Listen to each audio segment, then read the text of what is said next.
Hey Courtney, did you hear Colorado made it on the nice list? Oh, cool. What for? They're not allowing Trump on the ballot. Nice. Well, Florida's still on the naughty list, that's for sure. Yeah, unfortunately.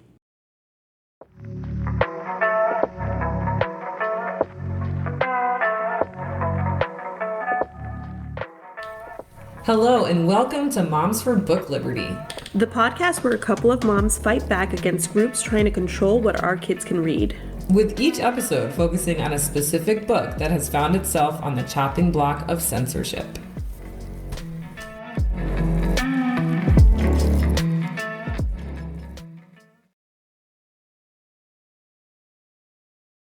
So tell me more about Colorado and how they ended up on the nice list this Christmas season.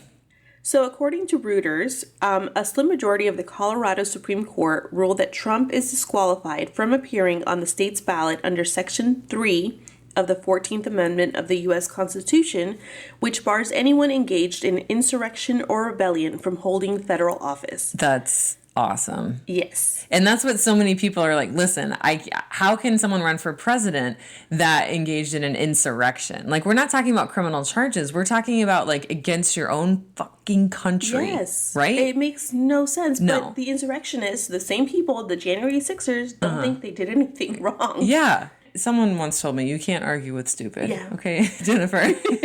I know, we got to stop trying. But, who knows what will actually happen as we go forward with Colorado. But I'm just happy to see someone standing up and being like, no. Like, we're not going to put up with this bullshit. Right, because it's likely he will end up on the ballot. Yeah, I'm sure there's a loophole or something will happen. But, like, at least, they're sending a message. Like, Yes. hey, we don't want this guy to be on the ballot.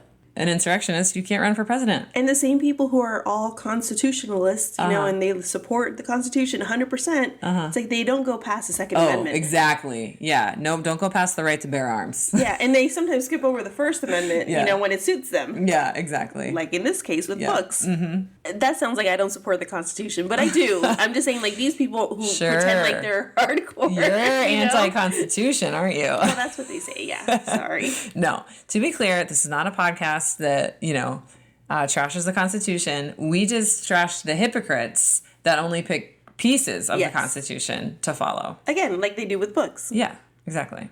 But yeah, it'll go to the Supreme Court, and the Supreme Court will most likely, being that it's what the Supreme Court looks like. Have you seen what it looks like these days? Yeah, unfortunately. So one of the reasons why Florida is on the naughty list is because of the vouchers and how they're destroying education. Yeah, didn't you just go to a seminar? I missed it. I couldn't go. Yes, I took notes for you.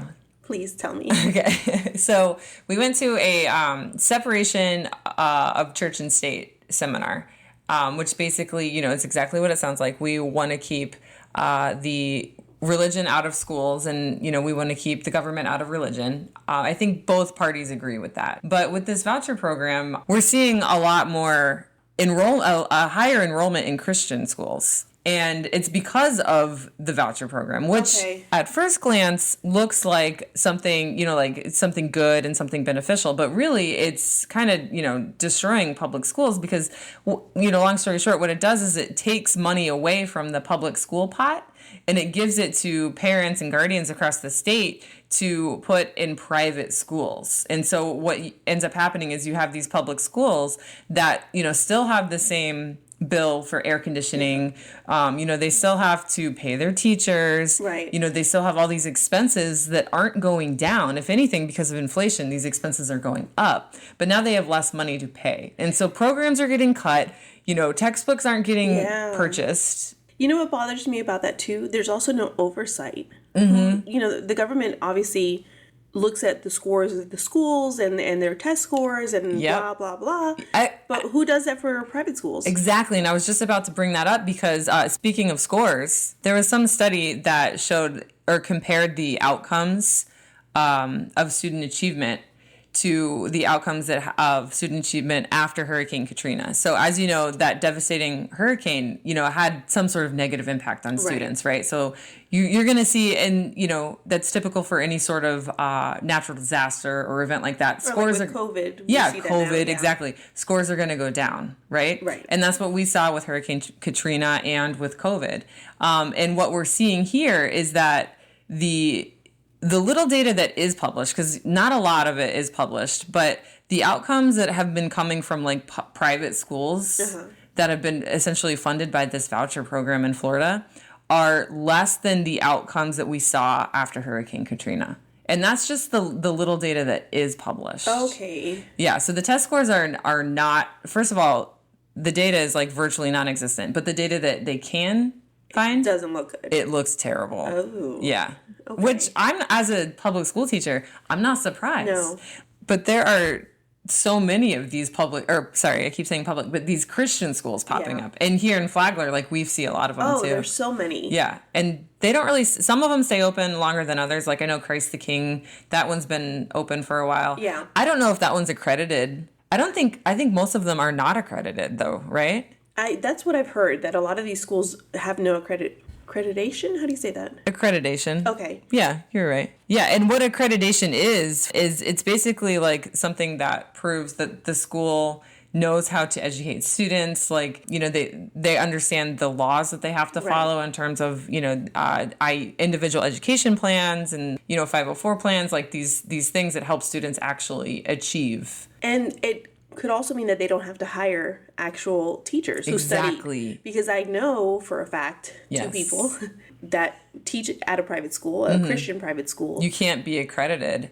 And they're not, they didn't study that, Just anyone off the street can go be a teacher. Yeah, she studied tourism. Oh. Tourism and travel, I think. What does she teach? She taught 4th grade, 5th grade. Okay. So. You can't just give, the Miller family $10,000 to send little Amy Jo to Christ the King, To be taught by someone with no formal education in how to educate children. But you know what? That's on Amy Jo's parents. So if Amy Jo goes to Christ the King and she doesn't get an education, that's on her parents. But here's what's happening to the kids at the public school who are kind of left behind, whose parents didn't take advantage of the voucher program because not every parent can. Right. Those kids are left behind. And then what you have is like a very divided society of rich versus poor and high achieving versus low achieving, because now all that's left are the students at the public school with like fewer funds to increase these scores. Does it mention also about how private schools are increasing their tuition? I was just going to tell you that. Yes. Okay. Yeah, you took the words right out of my mouth. So as soon as the voucher program was announced, a private school in Pinellas County actually increased their prices like immediately. Yeah. See, I've heard that. Which is ridiculous. Makes me so mad. So even if the parents who couldn't afford private school, but now have this voucher, still can't afford it. Yeah. That's what goes back to the conversation of like creating a further division in society. And did you know that these private schools, let's just say even like a black student with braids, for example, uses the voucher program to go to one of these private schools and they have a meeting with the family, right? And it's a family and they all have different hairstyles than the school. They can still say no legally. There is nowhere in the law that says that because this family has enough money to pay for this private school, they don't have to be accepted. I just saw a story, and it's not about haircuts, but it's about political views, where a mother, where they kicked out the son from his high school, it was his senior year, from this private school because of what the mother posts on her Facebook. And that private school can do that because it is a private school and they can do whatever they want. Yeah, and I was like, what the hell? Like, what is what the student does at home or at work, at school, have to do with what the mom posts on her personal Facebook? Yep, and that's a private school for you. But, like I said, the DOE is slow to publish data. Right. And so it's kind of hard to see the damage that this voucher system is actually causing. But vouchers are essentially like a really shitty Band-Aid that you're putting on this like big gaping wound. Yeah. It's not going to do anything. Okay. Right. And the wound here is the public school system. Like Right. the money that we have been giving to these families to pay for things like kayaks and TVs and trips to Disney World. Right. And, or even, Catholic school education, whatever. That money should go towards public schools. Yes. And that's not saying that like none of these vouchers should exist, because there are families that truly do Right. benefit from them. And if they want to spend their voucher money on a kayak or a trip to Disney, that's fine, because, they've filled out the application and they've explained their situation, and like maybe they have like, neurodivergent students that Right. don't, can't really be in a traditional classroom, but they still want to have that field trip experience. Right. So they go to Disney as a field trip. Fine. That's totally fine. But when you let every family in the state do that. Right. And they don't, and even like rich families who don't need the money. Exactly. They don't need it, and they're taking it from a child that does need it. And there's that was the other thing I was going to tell you. There's no cap on any of these vouchers, meaning like you can be as rich as possible and still get a $10,000 check to send your kid to a Christian school. Right. And they're going to be the But- first people to sign up for this. Exactly. But there is a cap for the scholarships for students with special needs. Yeah. Explain that. Hold on. I can't explain it. That's just what the seminar person told me. So the only voucher program that has a cap is the one for students with disabilities, which can be obviously interpreted as discrimination. Right. And some people are expecting to see lawsuits happen because of this. Right. So, yeah, I mean, that's shit. essentially, I'm just looking through my notes here. I need to get off my soapbox for vouchers, but that's pretty much, what I Yeah. learned. I'll tell you, it's just really crazy to me. The same people who support these vouchers are the people who are anti free lunches at school, Yeah. anti, Like free VPK. yes, Yeah. free meals. They're probably against Dolly Parton's free book. It's so wild. Dolly Parton wanted to give books to me. No, thank you. I don't need Dolly Parton. But suddenly giving money to a rich person who has no need for it, they're like, yeah, whatever, it's American, let's do make it. sense. But today's episode is about The Color Purple by Alice Walker. Okay, so you have not read this book, right? No, yeah. Have you seen the movie? I may have seen like the first movie, but I don't remember it. Okay, so I saw it when I was a young girl, long time ago. So I didn't remember. I just remember the end of the first movie, and they're like in a field and they hug. Do you remember? Yes. And they're I like- just watched it. Yeah, Yes, so yeah. spoiler alert. I mean, it's got a happy ending. Yes. Yeah. I didn't realize it was written in letter form. Oh, So- letters to each other. Yes, at first, the story follows Celie, who is a black woman. It starts off when she's young, 13, 14, and it follows her throughout her life. And then there's other main characters who are her sister, Nettie, and then I'll introduce the other characters as I go along. But in the beginning, Celie and Nettie live with their parents, and her father starts to abuse her Okay. So, sexually. And I think this is where the people who have an issue with the language, who ask for this book to be banned, they say things like pussy, titties. She never talks about penis or dick because she's not familiar with those things. okay. So I think when they're discussing like, oh, he put it in my pussy, she's not being vulgar. That's She's just just using The language that she's heard. the language exactly. Yeah. How it's been portrayed to her. So this book has been criticized for its black vernacular. Right. I think back in 2013 when it was banned in North Carolina, the education commissioner, maybe, I don't know, he called it trash. Right. Because of the black vernacular that was used to write the book, right? And he said something along the lines of like, we need to set higher standards for our students. But the use of that word we is not inclusive to everyone. It's just when he says we, it's like, oh, we as white Christians need to make sure that our books reflect white Christian values. And we want to erase all the experiences of anyone different from Right. us. Because that's what this book is about, is experiences of two black, or more than two probably. Yeah.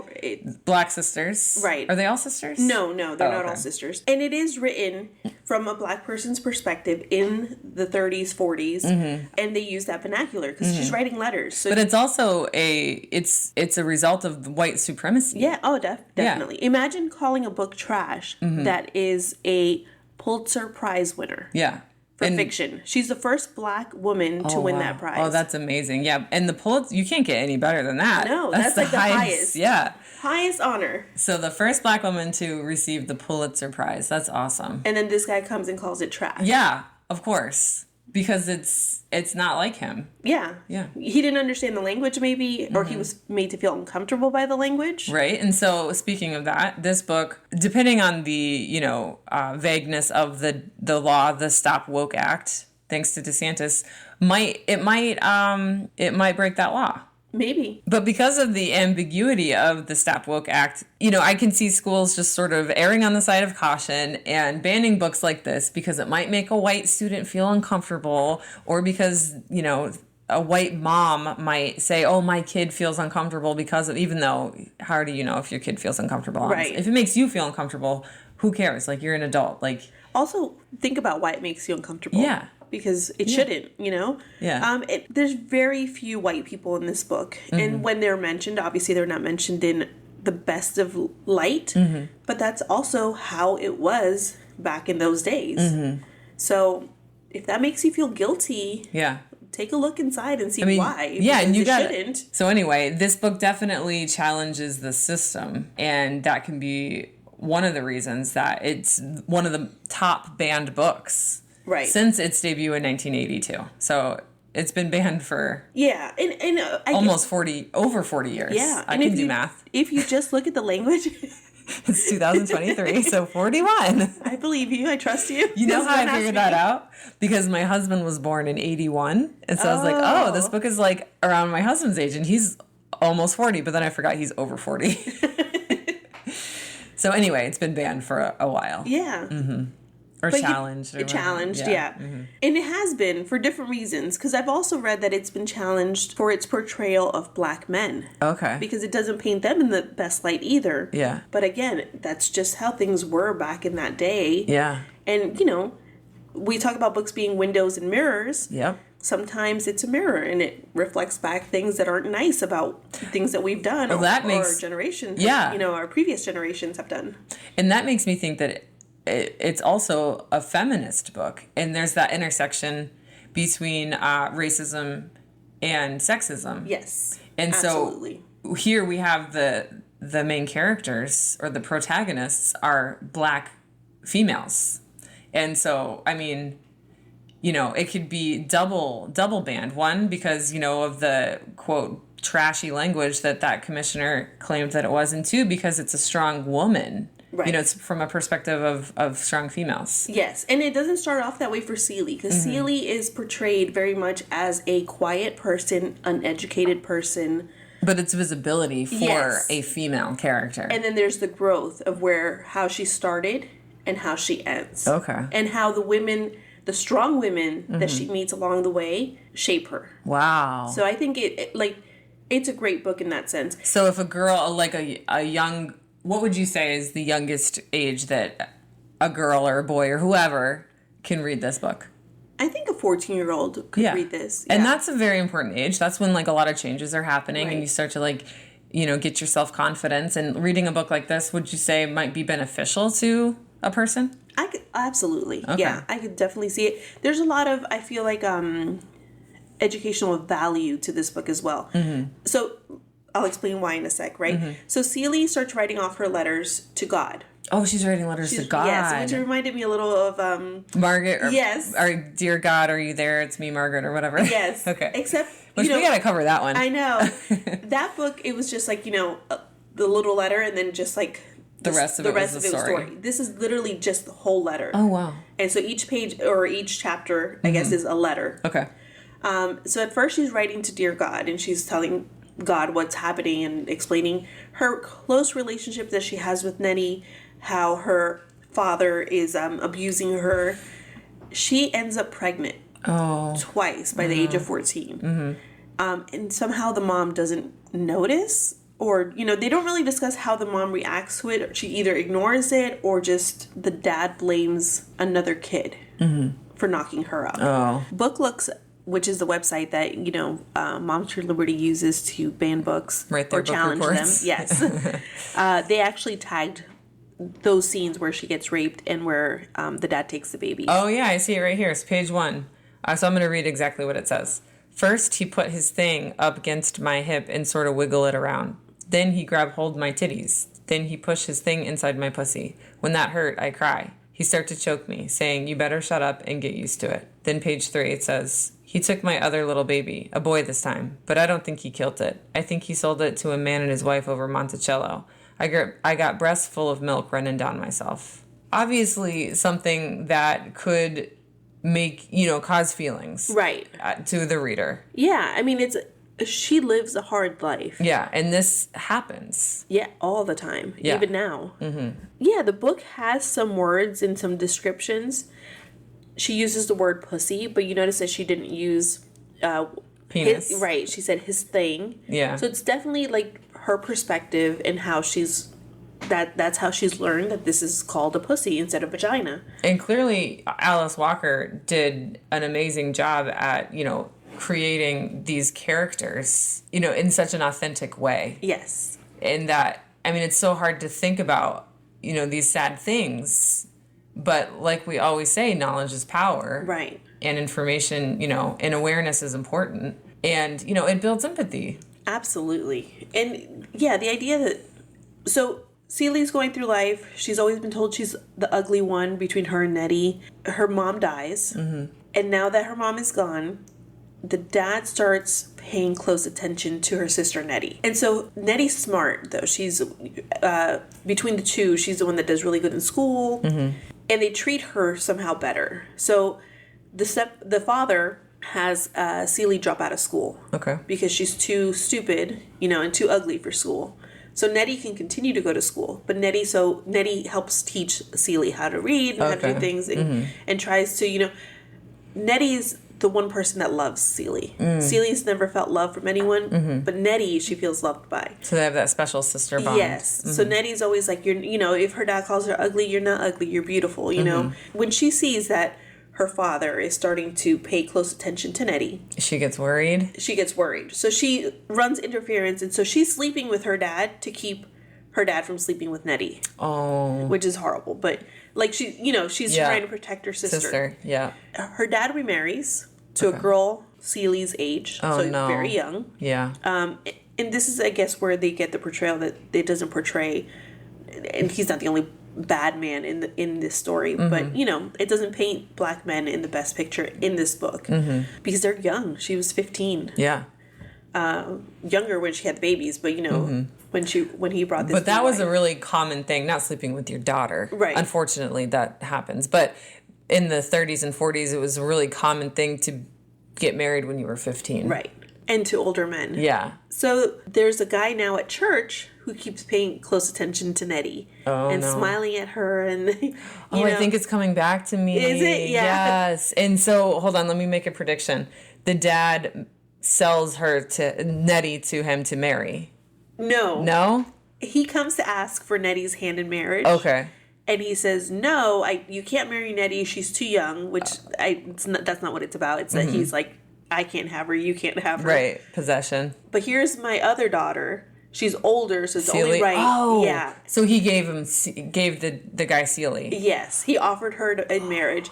And he's like, she's ugly. She's been spoiled twice. But she comes with a cow. The cow. I remember. I was just going to say the cow. Yes.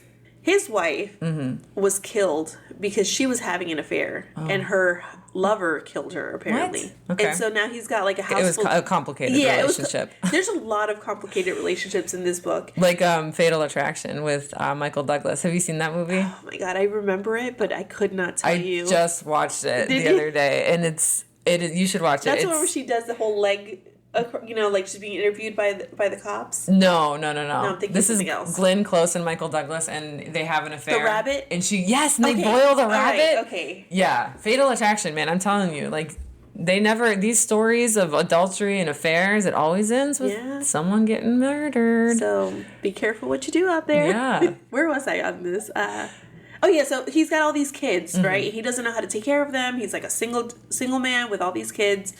And so he's like, okay, I need this girl. I'll take whoever I can get to take care of these kids. Of course. So he comes back. He can't do it himself. Yeah. And he picks her up and he takes her. They get married. And when she comes home, the first thing that happens is the son hits her with a rock. So her first night as her quote stepson. Yes. Okay.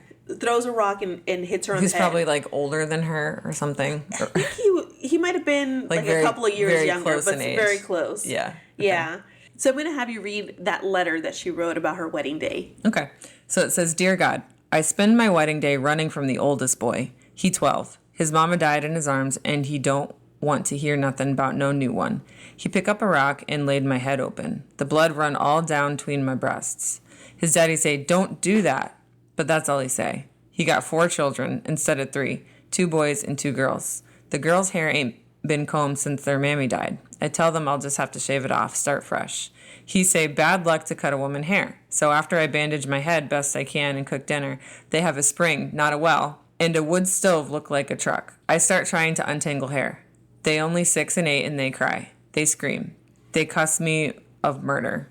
They accuse me of murder. By 10 o'clock I'm done. They cry themselves asleep. But I don't cry. I lay there thinking about Nettie while he on top of me. Wonder if she's safe. And then I think about Shug Avery. I know what he doing to me. I know what he doing to me. He done to Shug Avery, and maybe she like it. I put my arm around him. Okay, so here you introduce Shug Avery. That is who her husband, which he's only known as Mr. Oh, okay. So Mr. has been in love with Shug Avery. Okay. That's not his wife. He Yeah. never married her. But he does have 2 children with her. Oh. But he doesn't raise them. Okay. And she doesn't raise them either. But everyone knows like Shug Avery and Yeah. Mr. Everything. So that's who he's always been in love with. That's like the love of his life. And so she sees a picture because he keeps a picture of her on his nightstand. Oh. And she sees Shug and she just thinks that she's beautiful. Like she's drawn to her. And she's like, oh, Shug likes it. Maybe I'll like it. Right. Because she's a girl and doesn't know. Exactly. And that's a terrible way to like figure out if you like it or not, and way too young to be experiencing those Right. things. Basically she just tunes out during the whole Disassociates. thing. Yeah. But going back to the letter I just read about the kids, the girls, and their hair was all tangled and stuff, and I think that's a really effective way to sort of share with the reader like what life was like. Based on all the interactions in the letters, you feel what was happening in those times. Yeah, like the absolute poverty that they're experiencing. Right. And to be a little girl whose mom just died and to not have your hair brushed, and then to have this new stepmom who could be your sister come in and brush your hair and then cry yourself to sleep. It's just, so thought-provoking and important to, I don't know, to just like, to let yourself feel those feelings. And those feelings are not guilt, which is what the whole Stop Woke Act is about. Like, you can read this book and not feel guilty, but you can feel maybe discomfort and sadness. But, you don't feel guilt. No, if anything, it should be like we shouldn't return to this time. Yeah. This is not something we want to bring back. Yeah. And also, like, I'm sure if I was reading this book as a 14-year-old, the first question I would ask is, are there still situations like this? Right. And I would have to, as a parent, I would have to say yes. And that's just one of the first life lessons that you learn as a young adult, is that the world isn't always sunshine and rainbows. Right. Or on the flip side, you were a victim of sexual assault and you see visibility in the character, or whatever. Speaking on that, when Oprah took the part, right, she plays one of the characters, which I was about to bring up, Sophia. So Oprah was in the movie. She was in the movie. Okay. Yes, she was in the movie. And now she's producing the new one. The new one. Okay. When she read this book, that's what got her to open up. Oprah? Yes, about her sexual abuse. Wow. So when she read the first page of this book, she thought, "Oh God, I'm not alone." So she felt visibility. Exactly. And after she co-starred in the movie, she began talking about her own experiences on her talk show. Wow. So, it gave her... It was a snowball effect. Yes. And I'm sure all of, the things that she discussed on her show helped countless survivors. Yeah. Because it makes you feel less alone, and especially when, like, I don't know, some ridiculous statistic, like 2 out of 3 women have experienced some sort of sexual assault. Like, of course we're not alone. Right. Like, so many women have experienced some sort of, negative experience like that. And when it happens to you, you feel alone and you feel like you can't tell anybody. And that's exactly how she felt. Exactly. She didn't realize that this happened to other people. And what happens when victims of sexual assault feel isolated and alone and they don't talk about their experiences? What happens is the assaulters keep doing it and they keep getting away with it and they are not held accountable. And it's just a vicious cycle that continues to perpetuate itself. And banning and restricting books like this is only giving power to the assaulters. Mm-hmm. Yeah, exactly. And so the story keeps going, right? Nettie leaves her family, her father's house, because he's being too handsy and trying to rape her, basically. So she gets away and she comes to live with Celie and Mr. Mm-hmm. Now, remember, Mr. had a crush on Nettie. Mm-hmm. So the whole time that Nettie's there, he's always doting on her and telling her how pretty she is and ignoring Celie. Obviously, he's not ignoring her at night, but he's doting on Nettie a lot. Mm-hmm. So when Nettie doesn't respond to his advances, he tells her she's got to go. And he kicks her out. So now Nettie leaves, and they're distraught, right? Because they love each other, Celie and Nettie. She's upset that she's going to leave. And right. Nettie promises to write letters to her, and tells her to keep an eye out. And before she leaves, she teaches Celie how to read. Oh, okay. So that she could read her letters. Yeah. And just so you guys know, that funny noise in the background is just Jennifer's adorable pit bull, Dallas, having a mid-morning snack. It was our failed attempt at keeping him quiet. Yeah, but we're not going to keep him quiet anymore. He's a part of this podcast now, aren't you, yes. Dallas?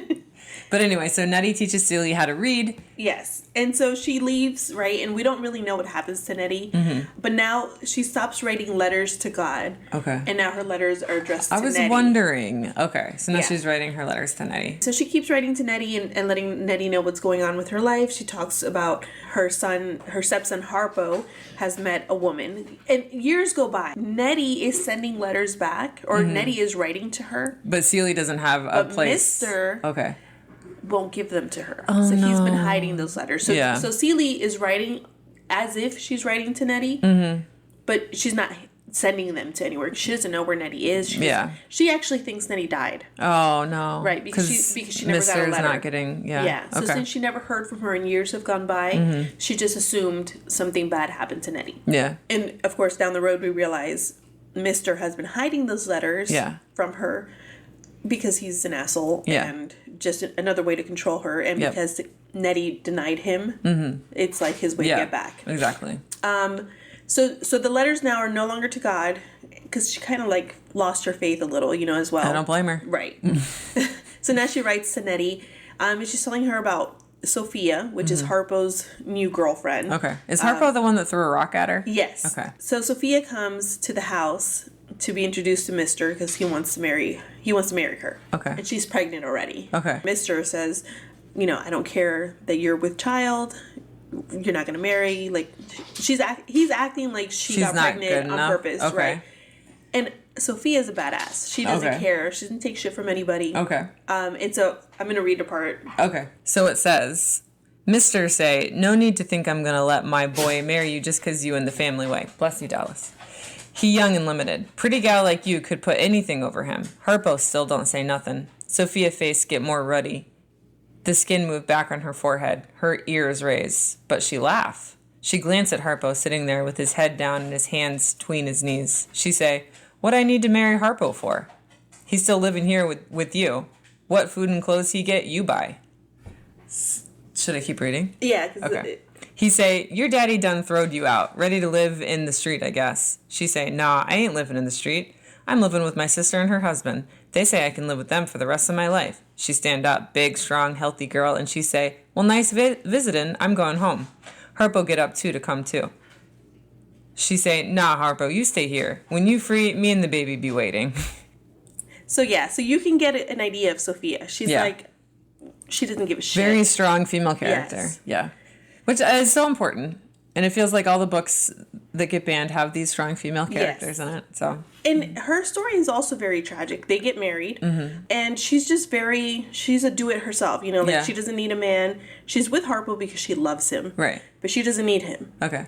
And so she's just very and I found this interesting in the story too. Harpo is not like like his dad. Okay. He's not an asshole. He loves also Sophia. Wow. And so there's like a little bit of a gender shift there, Yeah. where Sophia does more of like the work around the house. The traditionally, yeah. Yeah, and Okay. Harpo does more of like taking care of the babies, cooking, Interesting. and things like that. Yeah. But That is like unheard of in the 30s. yes, but he does struggle with it, you know, with that dynamic. Yeah. And so he'll complain about how Sophia doesn't pay attention and she doesn't listen to what he has to say. Okay. And Mr. says, you need to beat her. Oh. And so then he complains to Celie. And Celie, because she's ignorant in that sense, and that's all she knows, she also tells him to beat her. Yeah. And so So he beats her? he tries to. Oh, shit. But Sophia's bigger. Oh, no. Harpo in the description is like a scrawny guy. Okay. And Sophia is a big girl. So she beats She's him strong. up. Yeah. She beats his ass. Good for you, Sophia. Yeah. That's why I really like Sophia. That's awesome. And then of course he comes back. He's like, "Oh no, the mule hit me," you know, and then I ran into the door. yeah. Oh, And he's man. trying to excuse his injuries. Yeah. But Sophia is pissed at Celie for you know Saying that. for saying that. And so there's another part in the book which is also very popular in the movie, like Okay. this scene. So I'm gonna read that part after he tries to beat her. Okay. And she confronts Celie for suggesting that he beat her. Okay. If you've watched the movie, you might recognize this quote. So it says, she say, all my life I had to fight. I had to fight my daddy. I had to fight my brothers. I had to fight my cousins and my uncles. A girl child ain't safe in a family of men. But I never thought I'd have to fight in my own house. She let out her breath. I loves Harpo, she say. God knows I do. But I'll kill him dead before I let him beat me. Nice. Yeah. So it also shows that she's always had a fight, you know? And she's sick of it. Yeah. And Yeah. again, how like men are toxic. Yeah. You know, you're not safe in a house full of men. But I love when she says that. She's like, I'll Yeah. kill him. And Like, so that makes it to the movie, like word for word. yes. Oh, yeah. That's Good. like, I always remember that part from the movie. You know what part I remember? Is when I think it's Celie is shaving Mister on the porch. Yes. And she could kill him. Yes. But she doesn't. Okay, I'll explain what that is. That Yeah. is after she discovers the letters. Oh. Okay, so here's what happens. Shug, right, sends a letter, and apparently she's not feeling well. She's got what they call, I think, the woman's disease in the book. So I don't really know She what has that her means. period. No, I No? think they, because she's like what's considered a whore, because she's not a married woman, and she sings in nightclubs, Okay. and she has sex freely. Okay. You know. So I think they consider her like a whore, so maybe Yeah. an STD of some sort. Okay. But they don't specify. So he goes rushing to pick her up, and he comes back with her in a carriage. And Celie's like okay with it, because Celie has always been mesmerized by Shug. So when Shug walks in, the first thing that she says when she sees Celie is, So she says, "You sure is ugly." She say like she ain't believed it. Is that it? Or Yeah. Keep going. That's it, right? yeah. So the first thing that she says to her is, Yeah. is that, right? And Yeah. again, I think in the movie that's a big thing. part of it. And Celie Shug later admits that that's more jealousy. 'Cause she loves also Mister. They've never been married. Poor Celie. Right. Poor Celie. So Shug becomes part of, comes to live with them. And Celie, likes Shug. Yeah. Shug at first is very mean to Celie. But she keeps, treating her well. She brings her food. She nurses her back to health. Okay. And so during that time, Shug starts to, feel good things towards Celie. Yeah. She takes care of Yeah. me. She become warms closer. up to her. And Celie doesn't care. Literally, this is what it is. She has Celie has her mistress, her Yeah. husband's mistress, living with them. But she doesn't like her Mister. But she doesn't exactly. So she doesn't care. All she cares doesn't about care. is her sister Nettie. So she even mentions I hear them in the room, and she's like, better her than me, Right, yeah. She's like, I'm fine with it. But she's actually attracted to Shug. Okay. So there's an attraction. I was wondering. Yes. I kind of remember that. So I saw this movie a long time ago when I was a kid. So a lot of things went over my head. Yeah, exactly. Okay.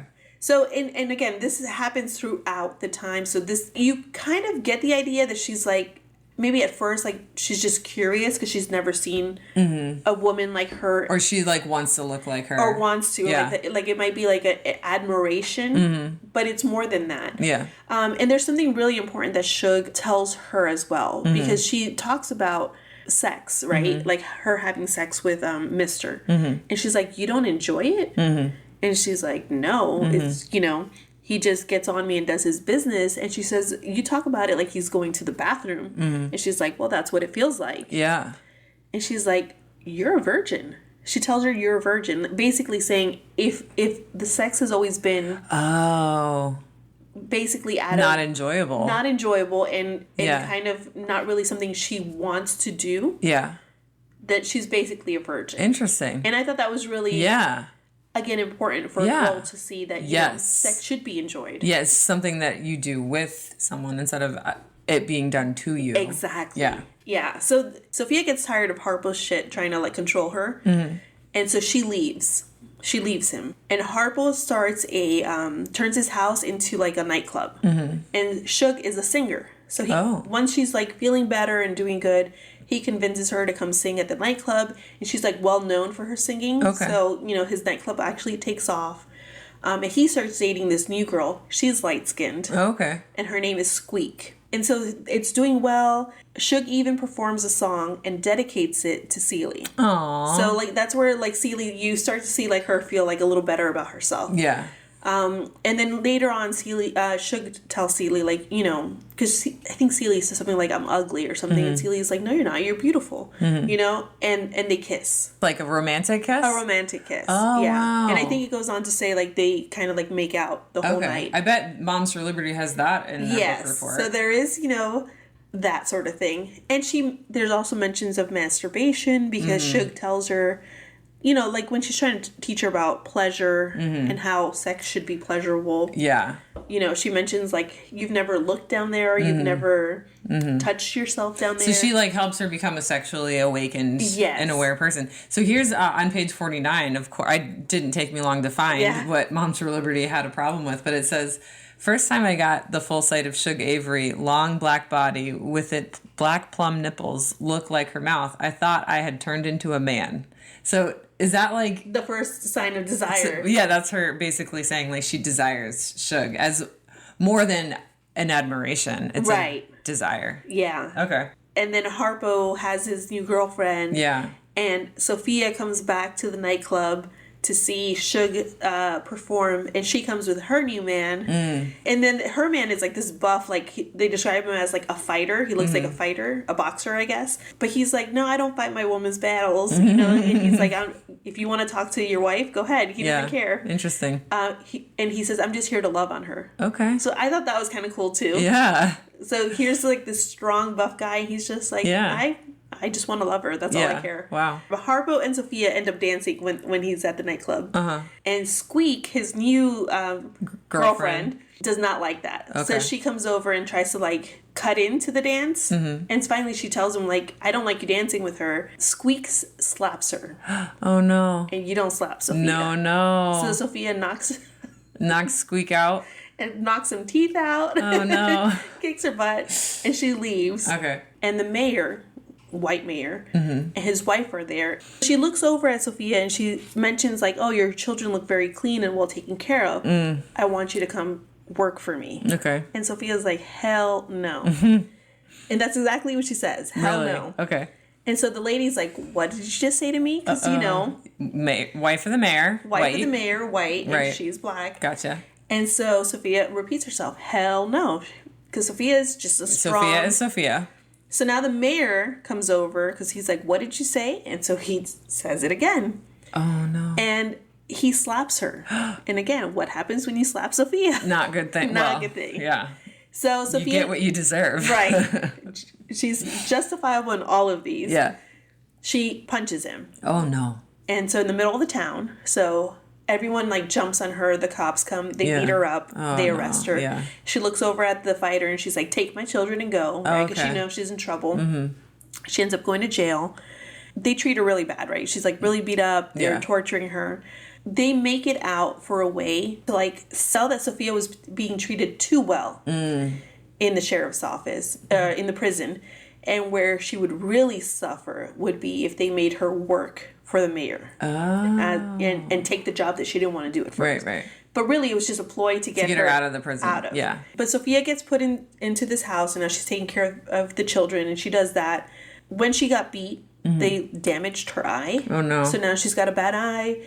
And basically, they describe her as just looking like old and ragged, and she's just a shell of who she used to be. Oh.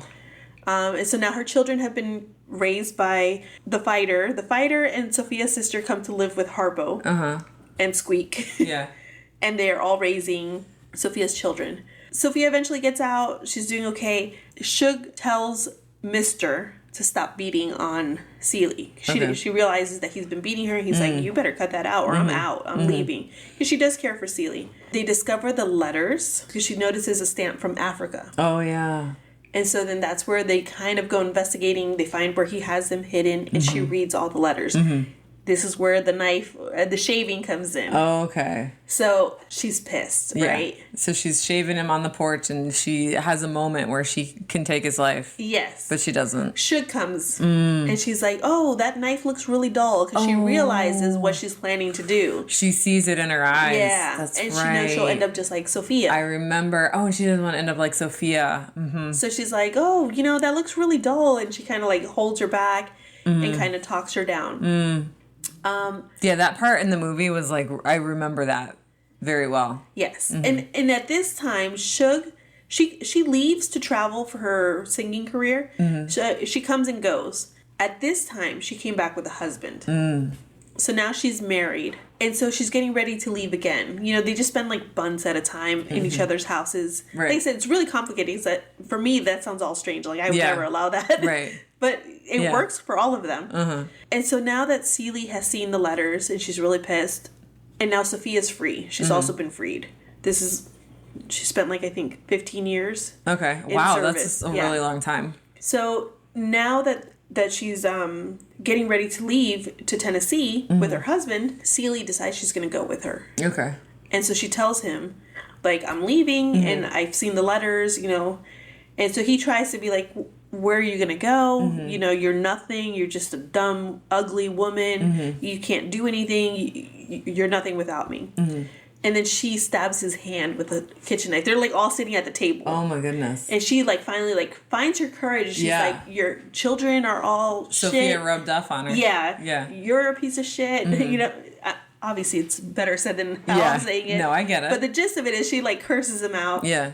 And he goes to hit her, and she just stabs his hand with a knife. Oh, wow. So he lets her go. Yeah. And then Squeak, whose actual name is Mary Agnes, she leaves as well. She's like, oh, I'm going with them, because she started to sing. And Shug has been, like, teaching her how to sing. So she leaves Harpo and goes off with them. They all go to Tennessee. And that's when she finds out that her father is actually her stepdad. Okay. So still gross, but yeah, still gross. But at least it wasn't incest, I guess. I guess, yeah. Right? Yeah. But yeah, so this whole time, that was her stepdad. Okay. So she comes back to visit her dad, or her stepdad, and apparently he's died. Okay. But then isn't that when she gets the house? Yeah, and his wife finds out that he actually doesn't own the house or the business that he's been running. It was all his mom's, her mom's, I'm sorry. Yeah. And actually her real dad owned the property, left it to his wife. And so the wife left it to Celie. Right. Okay. So she comes back to find out when it's all hers. When the new wife went to like get everything transferred to her name, she found out it didn't belong to her. It belongs to Celie and Nettie. Okay. So then she takes over the house. And at this point they think that Nettie might have died. So she's got her 2 children, right? That she's had. Celie. Okay. That she thinks are either... She had with Mr.? With her stepdad. Oh, okay. She never had any children with Mr. Wait, I thought they were given away to a white family or something. Okay. So at this point she thinks they're either dead or were sold. In the letters, she discovers that Nettie went to live with a family who were missionaries. And they had 2 children, Olivia and Adam. And Olivia and Adam are actually Celi's children. How did Nettie know that? Or like, how does that happen? Is that just lucky? Because of, yeah. It was just lucky? Just lucky. Oh you my know? gosh. And so she's been raising or living and helping So raise. Nettie has been living with her niece and nephew. Yes. Wow. And so this whole time she's been there, and she recognized how similar Yeah. Olivia looks to Oh. her sister, Okay. to Celie. Wow.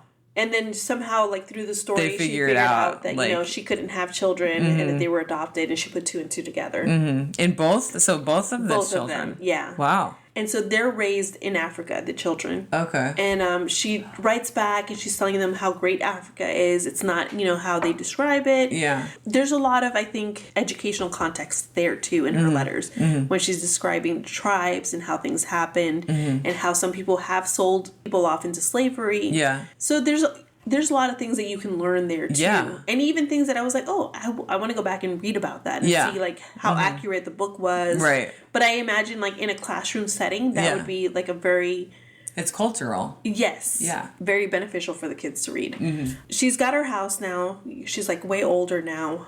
And so in the letters, she thinks Nettie has died because she was coming back to the U.S. Okay. and they think that the boat might have sank. Okay. And so she hasn't heard from her in a while, and she didn't know what's happening. So basically, the end of the book is this: they're sitting on the porch. I remember this in the movie. Everybody's there. Shug is there. Sophia's there, and they see a car pull up, and they're like, "Who is that?" And everyone's like, "I don't know who that is. I don't know who that is." And out comes Nettie with The two kids. Who are now grown up. yes, and And they're all Samuel. aren't they all in like, well, in the movie at least, they're in like traditional African dresses. In the movie, I think they were. Yeah, Okay. I just saw it, and for some reason, I can't think of. I just remember there was like some billowing fabrics. Yeah. and they spoke in an African dialect. Oh, they did? Okay. Yeah, and so Nettie was like translating, but in the book it wasn't that way. Oh, okay. Yeah, lots of differences between the book and the movie. there were a lot of differences. I will say that. But either way, they were reunited. yes, and so they're reunited and happy ending. You know? Yeah. But yeah, the book is really good. Yeah. You know, I hadn't read the book before. And I found myself really interested in it. I could see all the benefits it has to being in a school Yeah. and having someone read it. So Remember, don't ban books. ban bigots.